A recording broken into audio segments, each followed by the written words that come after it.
श्रीला प्रभुपाद बता रहे हैं कि वेदों में भी कुछ ऐसी बातें हैं जिसमें कहा गया है कि आप अपनी इंद्रिय तृप्ति को पूरा कर लीजिए, चलो, लेकिन उसका उद्देश्य ये नहीं है कि उसको बढ़ावा देना। उसका उद्देश्य ये है कि आप धीरे धीरे उस प्रवृत्ति से दूर हट जाएं और भगवत मार्ग की ओर चलना शुरू करें। वो उसका उद्देश्य है। जैसे कि वेदों में लिखा है कि भाई किसी व्यक्ति को की जो जीभ है बहुत लफलफा रही है, ऐसे बहुत ज्यादा उसकी जो जिह्वा है वो रुकी नहीं रही है और वो मांस खाना चाह रहा है, तो ठीक है, अमावस्या की रात्रि को गांव से बाहर काली के मंदिर पर बलि चढ़ाकर और उसके कान में एक मंत्र बोलना है, मांसा, मैं मेरी इंद्री को, मेरी जिह्वा को नियंत्रित नहीं कर पाया, इस जीवन में तुमको खा रहा हूं, अगले जीवन में तुम मुझे खा लेना। जब व्यक्ति ऐसे बोलेगा तो उसके मन में एक ख्याल तो आएगा कि ये क्या कर रहा हूं मैं, और वो धीरे धीरे उसको छोड़ देगा। लेकिन यहां पे भी दो रास्ते वेदों में निर्देश दिए गए, आपको भक्ति में आगे बढ़ने के लिए, आपकी जो भौतिक प्रवृत्तियां उनको रोकने के लिए, लेकिन आपने उसको, अरे वेदों में लिखा है हम तो करेंगे, दूसरे रास्ते को चुन लिया। तो हर कदम पर आपको दो रास्ते हैं। अब ये हमारा निर्णय है कि हम किस रास्ते को चुने।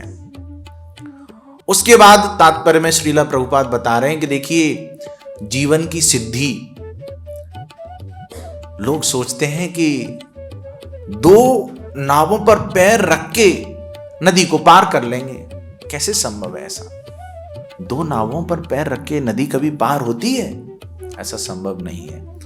लोग सोचते हैं कि धन से भी आसक्ति रखेंगे, अपने सगे संबंधियों से भी आसक्ति रखेंगे, सबसे आसक्ति रखेंगे, साथ में थोड़ी माला भी घुमा लेंगे।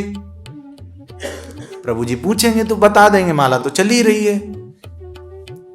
थोड़ा सा शास्त्रों का अध्ययन कर लेंगे, समय समय पर तीर्थ यात्रा कर लेंगे, लेकिन जो आसक्ति है वो हृदय में ग्रंथियों की तरह गुथी हुई है। और इन स्थितियों के होते हुए यदि व्यक्ति सोचे कि मैं भवसागर को पार कर जाऊंगा, तो फिर से वो एक बहुत बड़े भ्रम में है।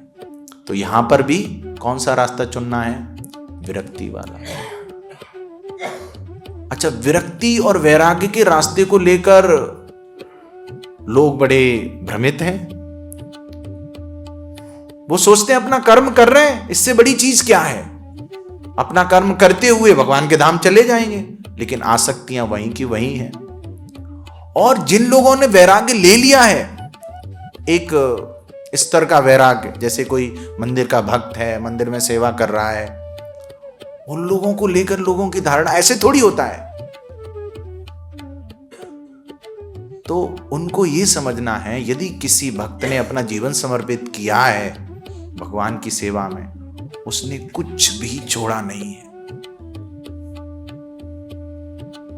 उसने इतनी सारी दुनिया को जोड़ा है कृष्ण से, और जिस परिवार से वो आया है उस परिवार को भी जोड़ा है। तो भक्ति और कृष्ण भावनामृत छोड़ने की प्रक्रिया नहीं है, बल्कि जोड़ने की प्रक्रिया है।